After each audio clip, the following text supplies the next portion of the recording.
नमस्कार दोस्तों, क्या हाल है आप सभी का। आज जो बताने वाला हूँ ये थोड़ा ना आप लोगों को अजीब साउंड कर सकता है। आपको पता ही होगा कि अश्वत्थामा कौन थे। तो उसको एक श्राप मिला था उत्तरा के गर्भ में, मतलब अभिमन्यु के पत्नी के गर्भ में उसने ब्रह्मास्त्र दाग दिया था। इसकी वजह से श्री कृष्ण ने उनका जो मणि छीन के उनसे ये बोल के श्राप दिया था कि तुम आने वाले युग में, मतलब कलयुग में घर घर भटकोगे, हल्दी तेल की मांग करते हुए, मदद की गुहार लगाते हुए, लेकिन कोई तुम्हारा सुनेगा नहीं। बहुत जन तो तुम्हें देख के डर भी जाएंगे क्योंकि तुम्हारा फेस जो है सड़ता हुआ मिलेगा उनको। तुम्हारा जो माथा का जो चोट है ना, घाव है, ये कभी भरेगा नहीं। वहां से लगातार खून बहना शुरू होगा और तुम्हारा शरीर से अजीब तरह का दुर्गंध आएगी। ये चीज कहकर श्री कृष्ण ने उनको श्राप दिया था। बहुत लोग इसको मिथ मानते हैं, लेकिन भाई मैं एक बात बताना चाहता हूँ, मतलब जितने भी प्रूफ सामने आए हैं ना, इनमें स्पष्ट रूप से ये बताया गया है कि अश्वत्थामा को बहुत लोगों ने देखा गया है। ये सारा दावा किया गया है उन लोग। इसके बारे में मैं बहुत सारे वीडियो में एक्सप्लेन कर चुका हूँ। ये जो तथ्य है अश्वत्थामा के ऊपर, जो लोग बोलते हैं ना कि मिथ्या है, माइथोलॉजी है, ये कुछ नहीं है, अश्वत्थामा तो है नहीं, लेकिन भाई आज मैं जो स्टोरी सुनाने जा रहा हूँ इसको एंड तक देखना, आपको सारा चीज पता चल जाएगा कि अश्वत्थामा कैसा दिखता है, कौन है और कहाँ उसका वास है। बने रहना एंड तक, तो आपको सारा चीज ना अच्छे से पता चल जाएगी।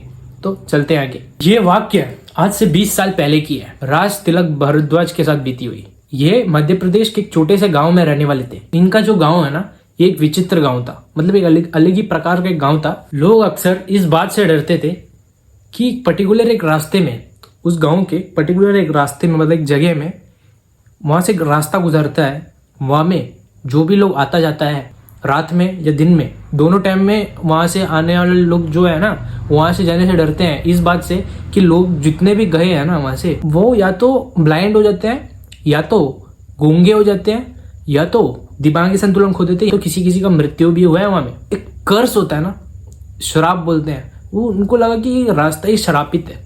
कुछ ऐसा श्राप जो बहुत समय पहले से है। मध्य प्रदेश का गाँव पूरा डरता था उस रास्ते से गुजरने से। तो कोई बच्चा वहां में दिन में भी नहीं जाता था। जिनका भी मृत्यु हुआ है सब हार्ट अटैक से हुआ है, हार्ट फेल होने की वजह से हुआ है। तो ये जो राज तिलक था, ये एक ऐसा इंसान था जिसका रोज का एक धंधा रहता था, मतलब धंधा बोलने से एक रूटीन रहता था। अभी सबका एक रूटीन होता है। कोई रात को टहलने को निकलता है खाना खाने के बाद, कोई सुबह सुबह निकलता है। तो ये जो राज तिलक था, इसको एक आदत था कि रात को जब भी खाना खाओ, कम से कम एक 15 मिनट का वॉक तो उसको लेना ही है। इसका एक रूटीन था ये। तो एक दिन ऐसा आता है कि राज तिलक की जो फैमिली थी, वो पूरा फैमिली एक, मतलब दूसरे गांव में किसी रिलेटिव के घर में स्टे करने के लिए गए थे। वहां में कुछ उनका फैमिली फंक्शन कुछ था। तो राज तिलक के घर वाले जितने भी फैमिली मेंबर्स थे सब गया, सिवाय एक जन के, और वो जन राज तिलक ही खुद था, क्योंकि वो इंसान थोड़ा इंट्रोवर्ट टाइप का था। अभी कुछ लोग होते हैं जो इंट्रोवर्ट होते हैं, अकेला रहना बहुत ज्यादा पसंद करते हैं। उसका घर में एक टीवी था, उस समय एक टीवी भी था, डब्बा वाला टीवी होता है ना, वो था। वो मस्त देख के खाना वाना खाया। उसकी मम्मी खाना बना के गई थी, उसने खाना वाना खाया। खाना खाने के बाद ना, माहौल, बाहर का जो माहौल था वो थोड़ा ठंडा माहौल था, मतलब बारिश गिरने वाली है ऐसा, बादल उदल काला हो गया था एकदम, ठीक है। लेकिन राज तिलक को तो खाना खाने के बाद बाहर टहलने की आदत इतनी थी कि अगर नहीं टहला तो उसको रात को नींद नहीं आएगा। और उस गाँव में मैक्सिमम लोग 9 बजे तक सो जाते थे। आजकल तो 12-1 बजे भी जाग जाते हैं लोग, लेकिन उस समय में गांव के लोग, आज भी होता है, 9 बजे तक, 9 से 10 के अंदर ही सो जाते हैं और 8 बजे लगभग खाना खा लेते हैं सब। उसको बाहर जाने का उत्साह होने लगा कि बाहर जाना ही आज, मेरे को थोड़ा वॉक करना ही है। तो वो क्या किया, घर से निकला। घर के सारे लोग तो वो उस गांव में, मतलब दूसरे गांव में चले गए थे ना, दूसरा उनका रिलेटिव का घर में। तो राज तिलक घर को बंद करते हुए बाहर निकलता है। तो राज तिलक थोड़ा 15 मिनट तक का वॉक लिए ही है इस बार, पता नहीं, हमेशा वो आधा दूर जाता और रिटर्न आ जाता था। लेकिन आज पता नहीं उसको जाने का, मतलब चलने का बहुत ज्यादा इच्छा हो रही थी। तो उसने क्या किया, थोड़ा और वॉक किया कि चलो आज तो बहुत ज्यादा ही खा लिया है, मम्मी ने बहुत ज्यादा खाना बना लिया है, इसके वजह से मैं और थोड़ा चल लेता हूँ ताकि अच्छे से डाइजेस्ट हो जाए। तो वो क्या करता है, चलता है। चलते चलते अचानक से बिजली खड़कने की आवाज़ आती है। इतना जोर से बिजली खड़कता है कि वहाँ का जो बिजली की वजह से पूरा उजाला हो जाता है, वहाँ पे पूरा उजाला होता है। इसको दिखता है कि बारिश हल्का हल्का आ रही है। वो भाग के जाके एक टेंट के वहाँ में छुप जाते हैं। दुकान वाला टेंट होता है ना, छोटा से गाँव में लगा होता है। ये क्या करता है, वहाँ जाके स्टे करता है, थोड़ा रुकता है उधर। बारिश तो रुकने का नाम ही नहीं ले रही, लगातार बारिश आ रही है, लगातार आ रही है। इसको लगा कि आज सुबह यही हो जाएगी, लगता है बारिश तो रुकने का नाम ही नहीं ले रही। और कुछ कुछ जगह में तो पानी भी भर जाता था उस गाँव में। रास्तेला क्या करता है, आज तो मैं टेंट में रुकूंगा नहीं, मुझे कैसे भी घर जाना है, चाहे बिक के जाऊं लेकिन जाऊंगा। तो वो क्या करता है, जाने लगता है अपनी घर की तरफ। तो जो रास्ते से आता जाता था ना घर, और रास्ते में पूरा पानी मतलब भरा हुआ था। वो बोलते हैं भाई यहाँ से जाना तो सेफ नहीं है, ये तो मतलब बहुत गंदा रास्ता है, यहाँ से जाना सही नहीं। तो मैं क्या करता हूँ, दूसरा रास्ता अपनाता हूँ। तो वो दूसरा रास्ता वही एक रास्ता था जहाँ से लोग आने जाने से डरते थे। रात के समय ही नहीं, सुबह के टाइम में, दिन के समय भी आने जाने से डरते थे। अब अपना रास्ते लग क्या करता है, कदम आगे बढ़ाता है उसी रास्ते की तरफ जिस रास्ते से पूरे गांव वाले डरते थे दिन के समय भी आने जाने से। तो रास्ते लग को वो माइंड में आया ही नहीं, इसको ये चीज था कि मेरे को घर कैसे भी कोई भी रास्ते से पहुंचनी है, कैसे भी पहुंचनी है, सेफली पहुंचनी है। तो यही सोच के रास्ते लग चलता है। जैसे ही उस रास्ते से वो 300 मीटर की दूरी तय करता है, तभी उसको रास्ते में पानी भरा हुआ दिखता है फिर से। तो रास्ते लोग बोलता रहे मुझे कैसे भी जानी है और कोई रास्ता है नहीं। तो वो इस बात से डर रहा था, मेन चीज वो जो श्रापित है, लोग का हार्ट फेल हो जाता है, ब्लाइंड हो जाते हैं लोग, उससे उसको डर नहीं था। उसको ये चीज से डर था कि वहां में कोई सांप बिच्छू भी हो सकता है और अंधेरे में आके काट दिया तो बवाल है। इसलिए कैसे भी संभलता हूँ, निकलता हूँ। तभी रास्ते लग जाने का ट्राई करता है, उस रास्ते से जाता है। जाते समय तभी उसके पीछे से किसी की चलने की आवाज आती है। अभी समझ लो हम कोई रास्ते से चल के जा रहे हैं अंधेरे में, सुनसान जंगल में, सुनसान रास्ते से, आपके पीछे से कोई आदमी चल के आ रहा है तो आपको पता नहीं चलेगा क्या? वैसे ही रास्ते लग को भी लगा। रास्ते लग को पता था, उसी टाइम उसका माइंड में क्लिक हुआ कि जो लोग कहते थे कि भाई यहाँ में आना जाना मना है, लोग यहाँ में हार्ट फेल होने की वजह से मर जाते हैं, उनकी मृत्यु हो जाती है और बहुत जन तो ब्लाइंड भी हो जाते हैं, पागल हो जाते हैं, इसका रीजन शायद ये आदमी है जो मेरे पीछे चल रहा है अभी। रास्ते लग यही सोचता है कि मैं जो चाहे कुछ भी हो जाए, मैं पीछे पलट के देखूंगा ही नहीं। और रास्ते लग अपना कदम बढ़ाता है, रफ्तार से निकलने की कोशिश करता है। तभी रास्ते लग के कंधे में टैप आता है। रास्ते लग का सिट्टी पिट्टी गुल। रास्ते लग ऐसा पलटता है, देखता है उसके पीछे अंधेरे में उसको कोई दिखाई नहीं दिया, लेकिन तो उसी समय सीरियल में जो मूवीज में जो होता है ना, ऐसा पलट के देखता है, जैसे ही बिजली कड़कता है उसी टाइम उसका फेस दिखाई देता है। वैसे ही भाई, जैसे ही रास्ते लग ऐसा मुड़ा पीछे तरफ, उसी समय बिजली कड़का। और जैसे वो ए एंगल में देख रहा था, उसको लग रहा था कि मेरी हाइट का कोई आदमी है, लेकिन वो तो जैसे ही पलट के देखा, वो आदमी तो उसका चेस्ट ही खाली दिखाई दिया। अरे रास्ते लोग को थोड़ा कंफ्यूजन हुआ, ये आदमी कौन है? अंधेरा हो गया वापस। ये आदमी कौन है जिसका छाती मेरा यहाँ तक है, मतलब छाती है वो मेरा बराबर है, ये आदमी कौन था?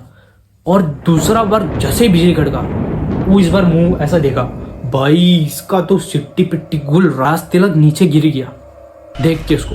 रास्ते लग का हाइट था 6 फीट, लेकिन वो आदमी का हाइट रास्ते लग से इतना बड़ा था कि समझ लो रास्ते लग अगर खड़ा होगा ना तो उसका कंधे के हाइट का आ रहा होगा। भाई रास्ते लग देखता है इसको शकल में, जैसे ही तीसरा बिजली कड़कता है उसका फेस एकदम क्लियर कट उसको दिखाई देता है। एक वृद्ध आदमी, एकदम मतलब एकदम एजड आदमी होता है ना, वैसा था, मतलब गल रहा था उसका फेस और यहाँ में लगातार खून बह रही थी। एकदम वृद्ध आदमी, लेकिन उस शरीर और कद काठी में बहुत ही हट्टा कट्टा था और उसका कद बहुत बड़ा था। रास्ते लग डर जाता है, उसका माइंड में यही आता है कि हो ना हो ये वही आदमी है जिसको लोग देख के अपना प्राण त्याग देते हैं। अब हो ना हो ये वही आदमी है करके उसको पता था। मैं कुछ भी हालत में अपना को डरने नहीं दूंगा करके रास्ते लग सोच लिया था अंदर ही अंदर। वो बोला कि भाई साहब क्या हुआ? वो आदमी जो भी खड़ा था वहाँ में, वृद्ध आदमी, उसने बड़ी धीमी आवाज में ये कहा कि मेरा जो घाव है ये बहुत दर्द कर रहा है, पक गया एकदम, मुझे हल्दी और तेल मिल सकता है? वो इतना धीमी आवाज में बोला है ना, लेकिन रास्ते लग को उसको इतना भारी लगा है वो आवाज कि सोच नहीं सकते। मतलब उसको वो धीमी आवाज उसको इतना भारी लगा है, तो सोचो उसका जो लाउड आवाज होगा, इंसान दहशत बैठ जाएगा उसका अंदर वो उसका आवाज सुन के, अगर वो कुछ भी गुस्सा से बोल दिया तो। रास्ते लग थोड़ा घबरा जाता है। वो बोलते हैं ठीक है चलिए मेरे साथ, मेरा पास तो अभी है नहीं, मेरा घर में है हल्दी और तेल, मैं आपको दिला दूंगा, मैं आपको दे सकता हूँ। तो वो आदमी बोलते हैं ऐसा होगा तो अच्छा होगा। तो रास्ते लग यही बोल के अपने घर की ओर बढ़ने लगता है।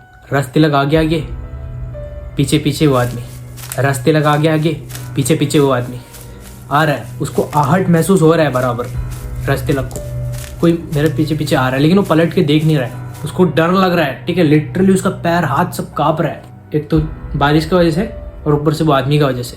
जैसे तैसे करके पहले उसका जो घर था, रास्ते लग का जो घर पड़ता था, उससे पहले उसका दोस्त का घर आता था। तो कुछ हो ना हो करके थोड़ा कॉन्फिडेंस में रास्ते लग क्या करता है, उसका दोस्त का घर जाता है, खटखटाता है, दरवाजा खटखटाता है। तो उसका दोस्त जो बाहर आता है, अब रास्ते लग पलट के देखता है, क्योंकि भाई अब तो कोई डर का माहौल ही नहीं है ना। 2 जन है, अकेले में डर सकता है, अकेले में डर लगेगा, लेकिन अब पलट के देखने में हिम्मत भी आ जाएगी, क्योंकि उसके साथ उसका दोस्त है। एक हिम्मत आ जाएगी, अरे मरेगा तो अकेला थोड़ी मरेगा, मेरे दोस्त के साथ मर जाऊंगा, ये सोच के वो पलटता है। अब वो आदमी वहाँ में है ही नहीं, वो आदमी वहाँ से गायब था लिटरली। वो उसका दोस्त पूछता है कि क्या हो गया, रात को यहाँ आना कैसा हुआ, वो भी भीग के क्यों आए हो इतना ये बारिश में। तो रास्ते लग क्या करता है, अपना दोस्त को एक एक बात बताता है, एक एक बात बताता है कि क्या हुआ मेरे साथ। रास्ते लग की बातें सुन के उसके दोस्त की जो मम्मी थी वो बाहर आती है, अंदर आती है, मतलब रास्ते लग के पास आती है और बोलती है कि तुम जिससे मिले हो ना, वो कोई और नहीं, महाभारत का एक ऐसा कैरेक्टर है जो आज भी एक शराब की वजह से आज भी जीवित है। रास्ते लग को मैं दिमाग घूमता है, बोलता है कि ऐसा कौन सा क्या है। तो उसकी मम्मी बोलती है कि तुम्हें वो आदमी नॉर्मल खतकाटी का लगा भी नहीं था, वृद्ध था, उसका फेस एक तरह का गल रहा था, माथे से लगातार खून बह रही थी, तुमने बताया, वो कोई और नहीं अश्वत्थामा है। जैसे ये रास्ते लग ये बात सुनता है, वो मतलब डर जाता है। उस दिन वो घर ही नहीं जाता, मतलब रात को निकलने से उसको डर लग रहा था कि अगर मैं घर निकलूंगा तो ये आदमी ना आ जाए। इसकी मम्मी ये भी बताती है कि श्री कृष्ण ने कैसे उसे ये श्राप दिया था कि तुम कलयुग के एंड तक जीवित रहोगे और अपना जो चोट है, अपना जो घाव है, इसको लेके धर धर भटकोगे, वो कभी ठीक ही नहीं होगा जब तक तुम्हें वो मणि नहीं मिलेगी, ठीक है। वो घाव एकदम पकड़ा होगा, तुम्हारे शरीर से गंदी दुर्गंध आएगी, जिसके कारण लोग तुमसे दूर भागेंगे और तुम मदद के लिए इधर उधर भटकोगे, तुम्हें कोई मदद करने नहीं आएगा, तुमसे लोग डरेंगे तेरा आवाज़ सुन के। यही कह के श्री कृष्ण ने उसे श्राप दिया था। ऐसी उसकी मम्मी कहती है, किसकी, राज तिलक की दोस्त की मम्मी। और उसकी मम्मी ये भी कहती है कि एक अजीरगढ़ का किला है, वहाँ में एक शिवलिंग होता है, अक्सर सुबह सबसे पहले कोई वहाँ में पूजा अर्चना करके चले जाता है। बहुत सारे न्यूज़ रिपोर्टर्स, कैमरास, बहुत सारी चीज़ वहाँ लगाए गए, लेकिन तब भी जैसी वो समय होने को आता ना, कैमरा अपना आप बंद हो जाता। वो कैमरा में वो सारा चीज़ रिकॉर्ड ही नहीं होता, कैसा वो मतलब शिवलिंग में फूल आके फूल से सजाया, जल चढ़ाया, कोई दूध चढ़ाया है, बेलपत्र चढ़ाया है, कोई चढ़ाया हुआ मिलता है, लेकिन वो कौन है ये चीज़ किसी को नहीं पता है, आज तक कोई नहीं दिख पाया। और वो कोई और नहीं, अश्वत्थामा ही है जो तुम्हें दिखाया रास्ते में, और कोई नहीं। और बहुत सारे लोग उसका जो तेज है उसको बर्दाश्त नहीं कर सकते, इसीलिए उस रास्ते से जाने से लोग डरते हैं। जितना भी पापी आदमी है ना, जितना भी जो लोग पाप करते हैं ना, जिनका मन गंदा है, वो उसका जो तेज है उसको बर्दाश्त नहीं कर सकते। शायद तुम राज तिलक, तुम्हारा मन पवित्र है, इसके कारण तुम अभी तक जिंदा हो। राज तिलक कहता है कि मैं अभी घर नहीं जाने वाला, मैं ऐसे ही डर गया हूँ उससे। अब उसकी मम्मी बोलती है, अरे कोई बात नहीं, तुम यहाँ स्टे कर लो, कल सुबह चले जाना। तो राज तिलक वहाँ में थोड़ा देर 3 बजे तक, 3-3:30 बजे तक उनसे बात करता है, चाय भी पीता है, और उसके बाद अगला दिन 7:30 बजे अपने घर की ओर निकल जाता है सुबह सुबह। ये जो स्टोरी है इसमें बहुत अच्छा अश्वत्थामा का प्रूफ दिया है। तो आपको क्या लगता है कि अश्वत्थामा ही था वो आदमी या फिर कोई और? कमेंट सेक्शन में अपनी राय ज़रूर बताना। यहाँ तक कि वीडियो को देखिए हो तो चैनल को सब्सक्राइब कर दो, लाइक कर दो, शेयर कर दो, कमेंट कर दो। तब तक के लिए मिलते हैं अगले वीडियो में। Good bye.